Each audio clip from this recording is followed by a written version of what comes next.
I stood there in court trying not to cry as my ex-husband's lawyer tore me apart in front of the judge. "She's broke. She can't even afford a home or decent food and clothes for the kids," she said with a smirk. "Why should she get them?" I clenched my jaw and stayed quiet. I could feel my hands shaking. I didn't want to give them the satisfaction of seeing me fall apart. The judge nodded slowly, as if he agreed. That moment felt like the air was being sucked out of my chest.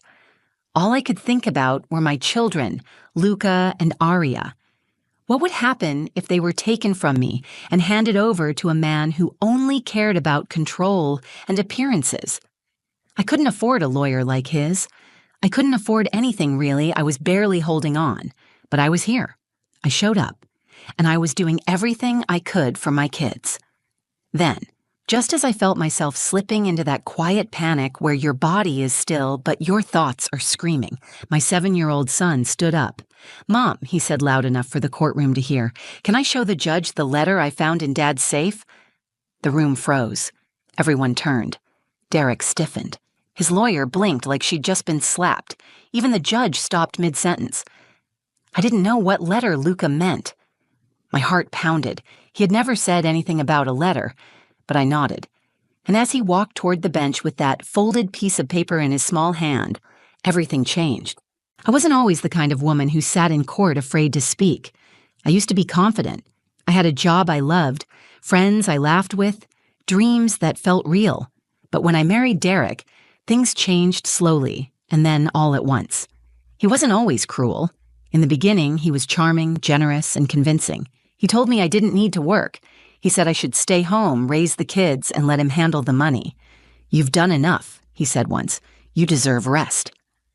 I didn't realize what I was giving up when I agreed. My independence, my voice, my safety net. I became invisible in my own life. After our daughter Aria was born, Derek started changing. He was always tired, always critical. Every dollar I spent was questioned. If I bought diapers without checking the sale price first, I got silence for hours. If I mentioned going back to work part-time, he'd remind me I didn't have a recent resume or say, "We don't need your help. We need you to be a good mom." By the time he left, I had nothing. No savings, no lawyer. No one in my corner except my kids. He cut off the joint account and moved in with someone new. He hired a lawyer right away. I couldn't even afford one. I went to the free legal clinic at the county courthouse and stood in line for 2 hours, holding a folder full of receipts and photos of my kids eating boxed macaroni on paper towels because we didn't have clean dishes. Our apartment was small. I worked 2 cleaning jobs under the table just to stay ahead of the rent. We didn't have cable or internet. I used a prepaid phone and hoped it wouldn't run out of minutes if the school needed to call me. I washed my kids' clothes by hand in the bathtub sometimes. The water heater barely worked, so I'd boil water on the stove and mix it in buckets. Luca never complained. Aria would hum little songs while I scrubbed her socks. I didn't tell anyone how bad it got, not even my mother. I was too ashamed. She'd warned me about Derek years ago, said he looked at people like they were transactions. But I was too in love back then to listen. When the court date came, I was terrified. Derek had filed for full custody, claimed I was unfit. He said I was unstable, poor, unable to provide a good life. His lawyer was brutal. They brought spreadsheets and photos of his beautiful home. They wore expensive suits and smiled like everything was already decided. I walked into the courtroom with a borrowed dress, a hand-me-down blazer, and a plastic folder with school records, attendance sheets, and a letter from our landlord confirming I'd never missed a payment. I knew it wasn't enough, but I had to try. For Luca. For Aria. That morning, Luca held my hand as we walked up the courthouse steps. "Is it going to be okay?" he asked. I smiled, but it felt thin. "Yes, baby, it's going to be okay." But I wasn't sure. I wasn't sure of anything. All I knew was that I loved my kids. I knew what it was like to go without and still put them first. I knew what it felt like to cry quietly in the bathroom after bedtime so they wouldn't see. I knew how hard I worked to make their little world feel safe when everything around us was shaking. Inside the courtroom, I sat straight and still. I watched Derek avoid eye contact. I listened as his lawyer listed off everything I didn't have: money, stable housing, reliable transportation. She said, Her son wears secondhand shoes with holes. Her daughter's teacher says she sometimes skips breakfast. This isn't neglect. This is poverty. And poverty isn't a crime, but it is a risk. I wanted to scream. I wanted to ask, where were you when I was skipping dinner to make sure there was enough cereal left? Where were you when I was selling my wedding ring to buy coats for the winter? But I stayed silent. I had learned that in court, anger doesn't look like strength. It looks like instability. The judge nodded slowly as if every accusation made perfect sense. My heart sank, and just when I felt like I might not make it through the rest of the hearing, I felt that little tug on my sleeve. Luca, my sweet, brave boy. He looked up at me with wide eyes and whispered, "Mom, can I say something to the judge?" The courtroom felt colder the second Derek's lawyer began to speak. Carla Dean walked with the confidence of someone who had done this 100 times and expected to win again. She stood tall, her voice loud and clipped, as she laid out her version of my life, one stripped of truth, one meant to humiliate. She has no stable employment. She receives inconsistent financial assistance. Her apartment is temporary housing. The children deserve better than a mother who can barely feed them. I didn't look at Derek. I didn't need to. I could already picture his face. Blank. Relaxed. Watching this unfold like he had nothing to do with it. As if my financial ruin wasn't carefully orchestrated by him. He was the one who drained our joint account days before leaving. He was the one who refused to help with bills unless it made him look good in front of his parents. But none of that mattered in that room. The only thing the judge had in front of him were the spreadsheets and photos from Derek's side, pictures of his pristine house, the fully stocked fridge, the private school brochures. Carla flipped through her documents with a quiet rhythm, pulling out my bank statements. She held them up like they were dirty laundry. Your Honor, as you can see, my client provides a secure, consistent environment. The children have their own rooms, regular meals, a nanny. Meanwhile, Ms. Moreau has no documented income, no verified employer. She's behind on utilities and was issued a warning for late rent in February. This is not a safe or stable situation for two young children. I felt my face flush. She didn't mention the fact that I had picked up every job I could, often cleaning houses for cash because formal work wasn't an option with 2 kids and no childcare. She didn't mention that the rent notice was resolved within days, or that I'd sold everything valuable I had to keep food in the fridge. The judge didn't speak right away. He leaned back, looking down at the papers like they confirmed what he already believed, that I was trying. But trying wasn't enough. I wanted to defend myself, to explain everything, but I also knew how that would look. I had been warned not to interrupt, not to sound defensive, not to cry too much or appear too cold. So I sat there, silent, embarrassed, burning with shame and frustration. My fingers dug into the edge of my seat. I kept my eyes on the kids sitting quietly beside me. Arya was drawing on a piece of scratch paper with a dull crayon. Luca was watching Derek with narrowed eyes. Then Carla said the sentence that cut deeper than any insult she had thrown so far. Why should she get the children if she can't even afford to care for them? It echoed in my mind. Why should I get them? I held back the tears that were pressing behind my eyes. I knew my reality wasn't impressive on paper. I didn't have new clothes for them. I couldn't afford fancy lunches or ballet classes. But I was there every night. I was the one who brushed their hair, checked for monsters under their beds, and stayed up late hand-sewing patches into their jackets because I couldn't afford new ones. None of that mattered to the court. Only numbers did. Numbers I didn't have. The judge looked at me, his eyes heavy with doubt. He opened his mouth as if he was about to speak when I felt it, that small tug on my arm again. Luca. He whispered, "Mom, can I show the judge the letter I found in Dad's safe?" At first, I didn't understand. What letter?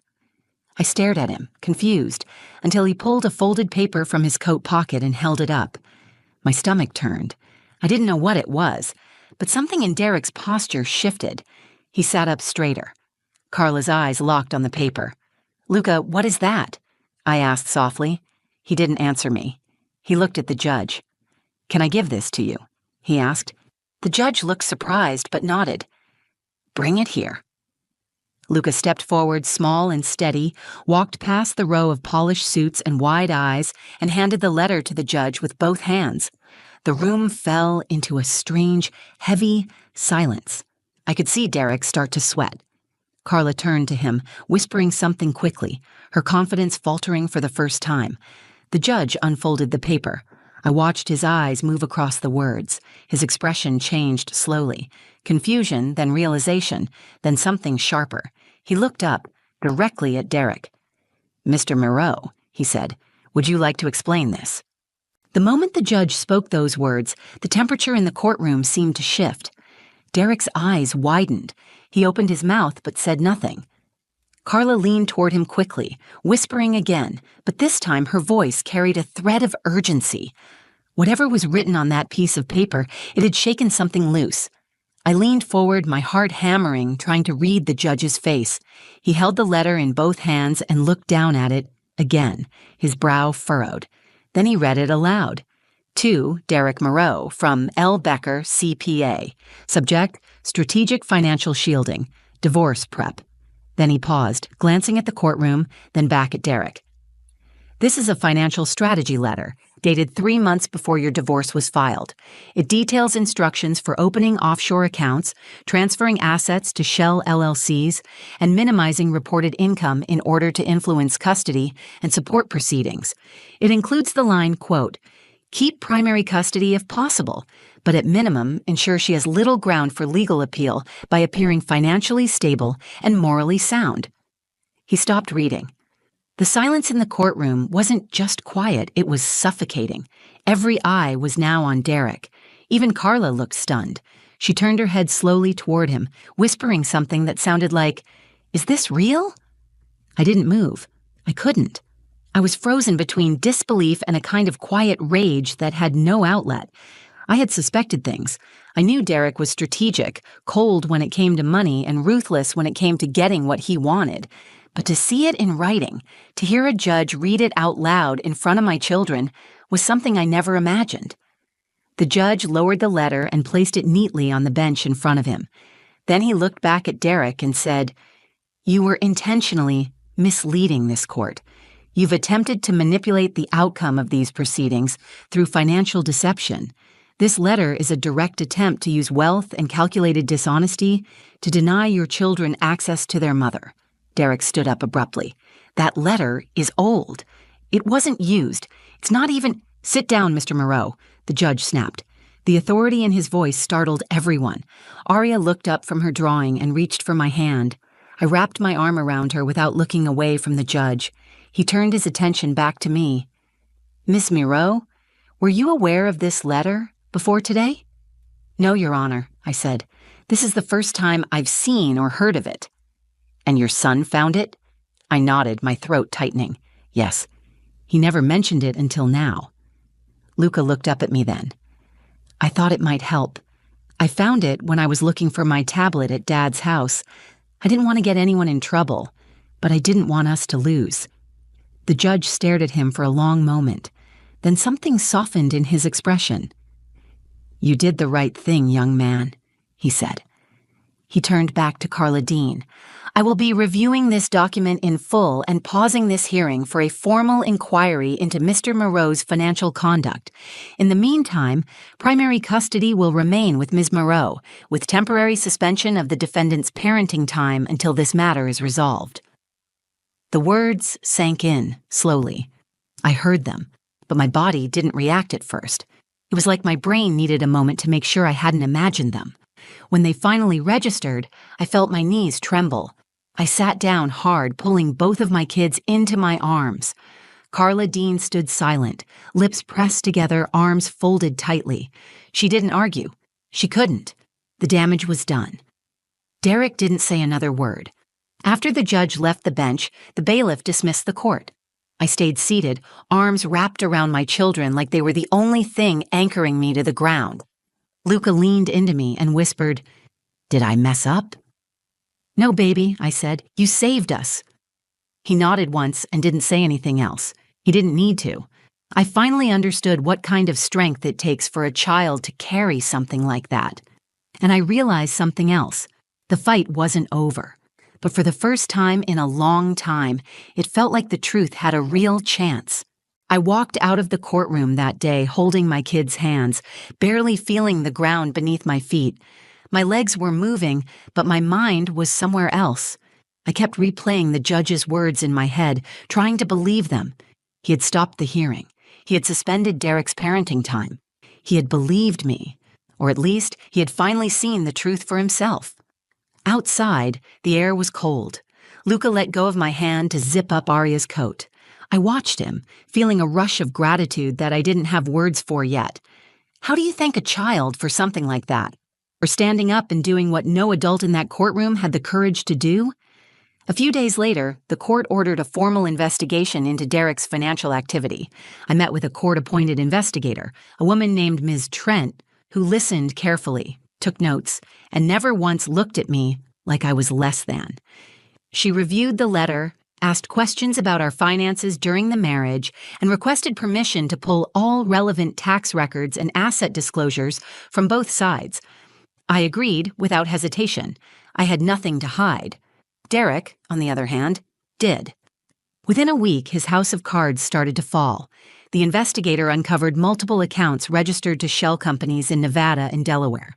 She found wire transfers to overseas banks, cash transactions that were never disclosed, and tax inconsistencies that made it clear he had been hiding income for years.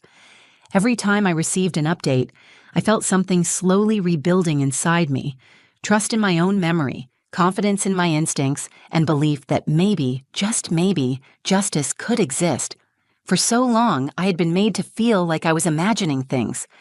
Derek had convinced everyone, including parts of me, that I was weak, paranoid, and incapable.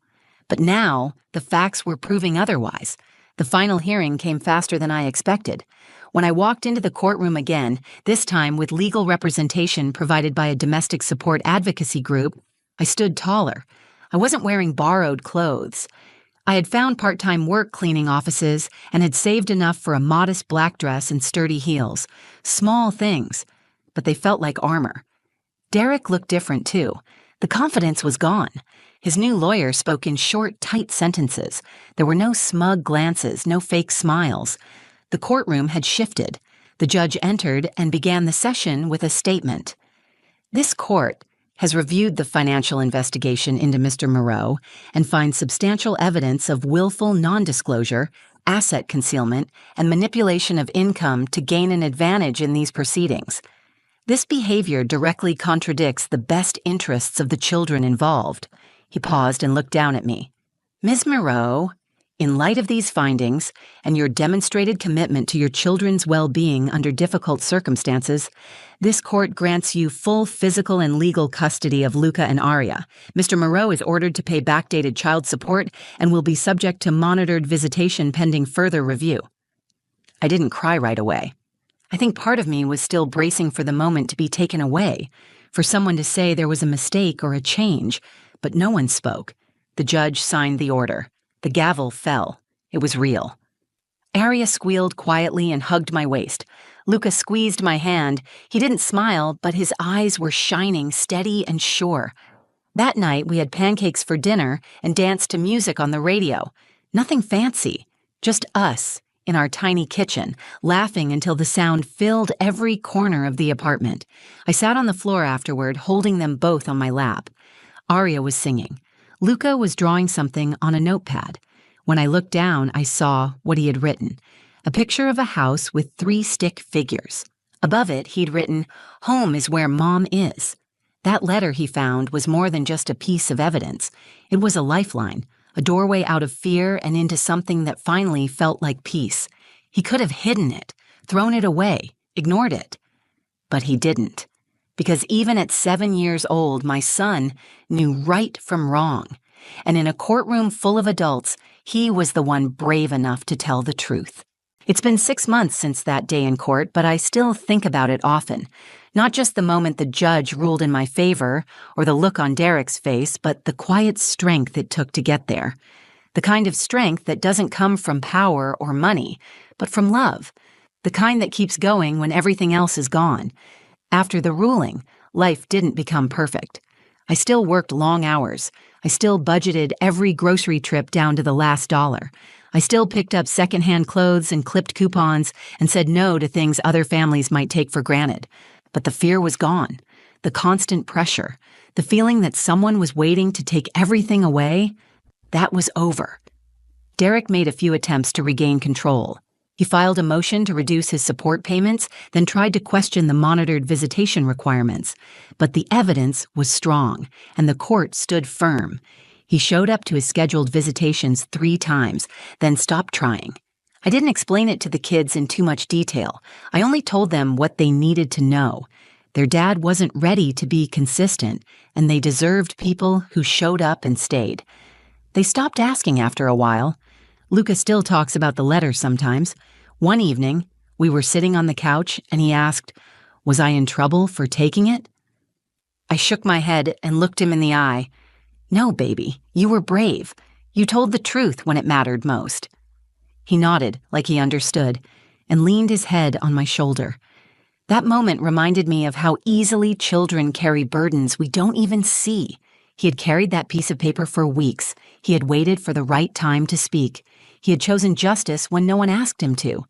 I started going to counseling. At first, it felt strange to talk about everything out loud, to hear myself admit just how bad it had been. But healing needs air. The more I spoke, the more I realized how much I had internalized. The shame, the guilt, the lie that being poor meant I was failing my children, that I had to prove my worth by looking okay instead of just being honest about how hard it was. My counselor helped me see something I hadn't before. I wasn't weak for struggling. I was strong for surviving, strong for keeping a roof over our heads, for showing up to court without a lawyer, for putting my children first every single day. One weekend, I found a part-time office job that offered benefits. It wasn't glamorous, but it was steady. I took it. I bought a laptop so I could take evening classes online and work toward a certification in bookkeeping. It was something I had always been good at, but never believed I could turn into a real career. The kids started doing better, too. Aria made a new best friend at her preschool, and her teacher said she'd become more talkative and confident. Luca joined the school's art club and had one of his drawings put up in the hallway. He chose a picture of a tree with roots, thick and deep. Underneath it, he wrote one word: growing. That's what we're doing now, growing. It doesn't always feel fast or easy, but it's steady. Every week we move a little further from fear and a little closer to peace. Sometimes people ask me how I stayed so calm in court, how I didn't fall apart. The truth is, I almost did. But when you're a mother and your babies are on the line, you find a way to keep breathing, to keep standing. Not because it's easy, but because giving up was never an option. This story started in a courtroom, with me being accused of being too poor to be a good mother. It ended with the truth being spoken by the smallest voice in the room, a child who knew what love looked like and wasn't afraid to prove it. We didn't win because we had power or money or perfect appearances. We won because we had honesty, because we stayed kind, and because even when the odds were against us, we refused to break. There's one thing I've learned, it's this: justice doesn't always come easy, but it can still come. And sometimes, when it does, it arrives in the form of a folded letter in a little boy's hand, held with quiet courage, offered with love. That's the day everything changed, not just in court, not just legally, but in my heart. That was the day I stopped surviving and started living again. If this story moved you, if it reminded you of the quiet strength it takes to keep going when everything is against you, then please take a moment to like this video. Share it with someone who might need to hear that they're not alone. Leave a comment. Whether you're a parent, a survivor, or someone who just believes in truth and justice, your voice matters here. I read every single one. And if you want more real stories about resilience, love, and what it means to fight for what matters most, subscribe to the channel. We're building a community here, one that sees people, not just their struggles. Thank you for being part of it.